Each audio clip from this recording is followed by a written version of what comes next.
my nose in the mirror, trying to dip my toes in the mirror.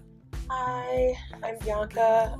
I hope you guys enjoyed that little intro of the city. I was walking around filming all day, and now I'm in my cozy room. It was a beautiful day in New York, and being in a city so saturated with beautiful art in every corner. You have architecture, you have performance arts, you have sculptures, and you have installations. But anyways, I was really excited to do this video because it talks about art and it talks about the origins of it all, and I'll just go straight into the video. I have a variety of artists that I'm going to be talking about. First is Hans Holbein, which was one of the greatest portraitists in the 16th century. He was so great because of his attention to detail. Every portrait of his portrayed a story. So every little detail, from the objects that were in the portrait to a book with had words of exactly how it was. Every color, every wardrobe, every piece of decoration meant something and added on to this story. It was definitely the beginning of it all. I feel like his art included a lot of religion and a lot of realism. And then there's Edward Muybridge, which he's very famous for capturing thousands of images, putting it together, and depicting the movement of humans and animals.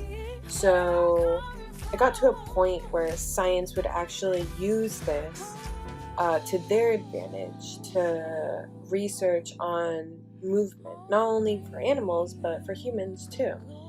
So he really brought science and art together, which you don't really hear much of that. He was around the 1800s. Then Ken Gonzalez-Day, which has to be one of my favorite artists that I researched. His art explores race and racial identity, and he would bring back historical events like the American-Mexican lynchings and other events that were unpublished or unacknowledged or forgotten.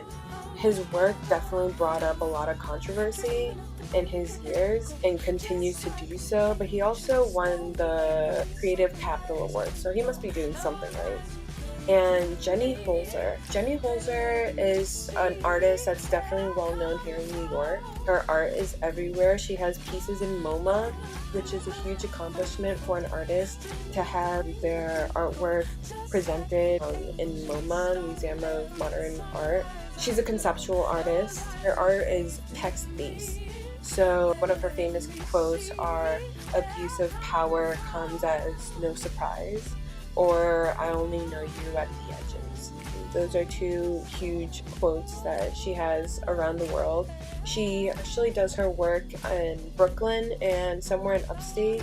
She has a variety of installation, print, photo, sculpture, film art, and so much more. You can check her website out, and she has most of it there. So these are all completely different artists, and all the way back to the 16th century to now. They all developed from each other. So everybody kind of just built off each other. Edward Muybridge, the first one to create motion picture, or to open the door to motion pictures. So yeah, that's my spiel on these artists.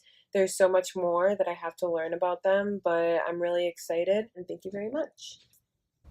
Say bye, Kikis. Say bye to the camera. I'm sorry.